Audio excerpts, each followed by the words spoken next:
Hi everybody, PJ Kwong here at the Figure Skating Boutique Summer Free Skate, and I am with Alexandra Paul and Mitchell Islam, unbelievable ice dancers, and like to be known as Alex and Mitch. So I want to have a couple of ice dance questions here, Mitch. I want to know, we're now going into our second season with the short dance.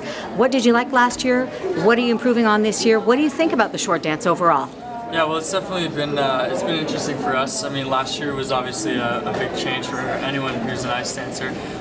Sort of getting the short dance thing figured out, and choreography was a lot different for the skaters and the choreographers because everyone's trying to get used to what's going on. So it was definitely a challenge last year for us and for everyone, I think, to try to figure it out and get that compulsory going in the program. But we love it now, and I mean, this year was 100 times easier because everyone knew what was going on.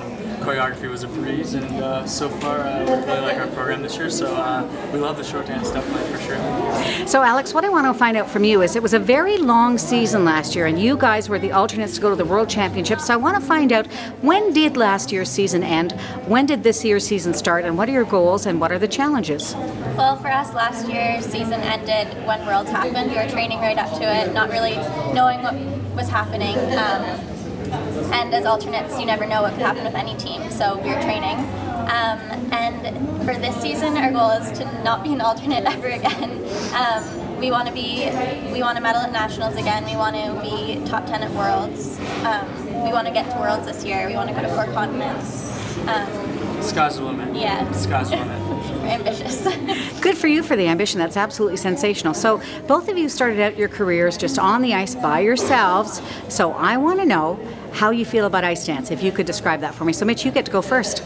Okay, ice dance. I mean, I've been ice dancing since I was about 8 or 9 years old, so it's definitely nothing new for me. I love competing with someone. I love the whole team-oriented aspect of ice dance, and when you have a performance, a performance where you really knock it out of the park, it's really special to be able to share that with someone.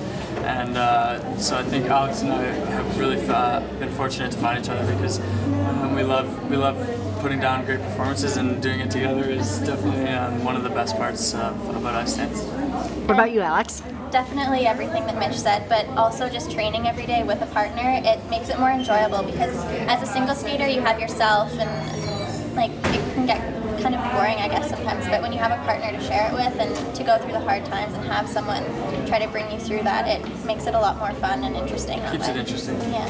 So Mitch, you told me a little bit about the fact that there was a bit of a gap in time between your former partner Joanna Lenko and Alex. So what was that like? How long did that take, and what did you do?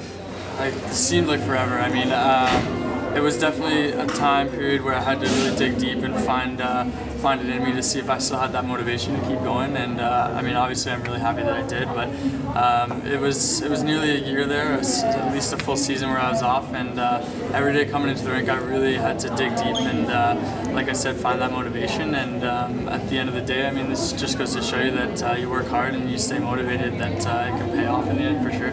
So Alex, one final question for you, and that is, we just saw that rascal Asher Hill, one of your competitors, come over to have a bit of a chat and to give you guys each a hug. So I want you to describe for the fans what it's like to be an ice dancer in Canada. We obviously have great talent, but what are the relationships like off the ice? Everybody in Canada is such good friends. Like, we all are at competitions with everyone. You hang out with them before and after. Like, they're just your friends. You think of them as competitors on the ice, obviously, but like, it's amazing. Like, even in the change rooms too, like, you're all joking around. At the team camp, everyone's having fun together. It's a pretty tight-knit group. It's amazing how it happens, actually. So one final word from each of you. I want you to complete this sentence for me. Skating is? Skating is life. That's what I would say. What about for you? Skating is our lives, basically. Yeah, I mean, if you had to describe it in one word, I mean, there's 100 that are going through my mind right now, but it's a big part of us right now. It's all the cliches you can think of. It's fun. It's everything to us. It's amazing. We love it. That's wonderful. And we're going to see you at NHK during the Grand Prix season for sure. Yep. And of course, Canadians. And I wish you all the best. Thank you very much for talking to me. Thanks, PJ. Thank you.